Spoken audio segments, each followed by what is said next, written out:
كل ما اكل اي حاجه احس بانتفاخ شديد جدا. كلت اي وجبه احس ان بطني وجعاني جدا والم شديد. انا مش عارف اعمل ايه، بطني منفوخه جدا جدا يا دكتور بعد اي اكل انا باكله.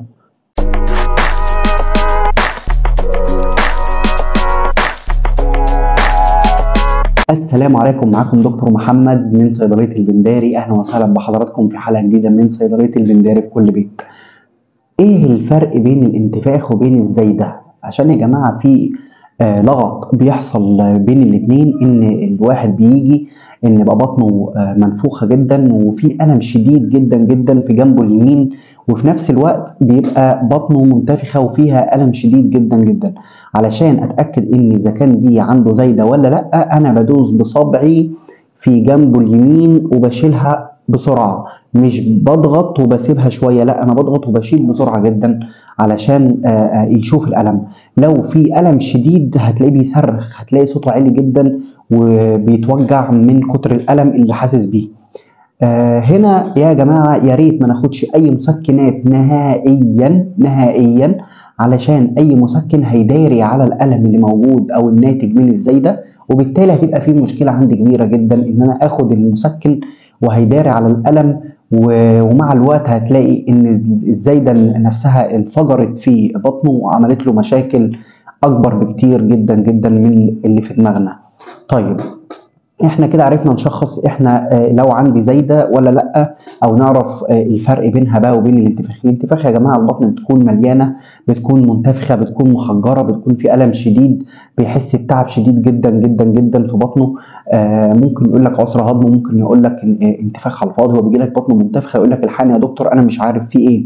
يا جماعه يا جماعه يا جماعه لازم ناخد بالنا كويس جدا من الفرق بين الاثنين، تمام؟ يبقى احنا كده بالنسبه للانتفاخ بيجي لي البطن منفوخه، بيجي لي البطن مش متظبطه، عنده سوء هضم، في غازات بيطلعها، دي نقطه مهمه برضو. وفي نفس الوقت بيبقى احس بالم شديد في بطني. ممكن يكون الالم بين اللي هو الخفيف والمتوسط، ما يوصلش للشديد. الانتفاخ دايما يا جماعه ناخد بالنا ان هو بيجي نتيجه سوء تغذيه مني. دايما الاكل الكويس ما بيعملش انتفاخات، في اكلات معينه بتعمل لي انتفاخات واحنا كلنا عارفينها، زي البقوليات. اي حاجه في البقوليات بتعمل لي انتفاخ، وغيرها كتير كتير من الاكلات اللي ممكن تعمل لي ايه؟ انتفاخ. تمام. طب اعالج ازاي بقى يا دكتور؟ العلاج بسيط جدا جدا يا جماعه. انا هاخد حاجه فيها الشاركول زي الايوكاربون، هاخد من قرص لقرصين 3 مرات في اليوم. طب لو انا عندي سوء هضم مع الانتفاخ، هندي حاجه يا جماعه، يا اما سبازم دايجستين اقراص، ده حاجه مهضمه، يا اما وناخد معاها طبعا حاجه للانتفاخات زي الكلوفارين، او ان انا اخد حاجه 2 في 1 زي الكلوفارين دال. ده بيبقى الانتفاخ وفي نفس الوقت دال حاجه دايجستيف او دايجيشن علشان الهضم، لسوء الهضم. يبقى انا خدت دواء فيه 2 في 1. لو انا عندي سوء هضم مع انتفاخ يبقى اخد كلوفارين دال قرص 3 مرات في اليوم برضه. تمام. يا ريت ناخد بالنا كويس جدا جدا جدا. بس يا جماعه وشكرا جدا لحضراتكم. ولو في اي حد عنده اي كومنت يا ريت يوضح لي في الكومنتات او يخش يكلمني برايفت، وانا تحت امركم في اي وقت.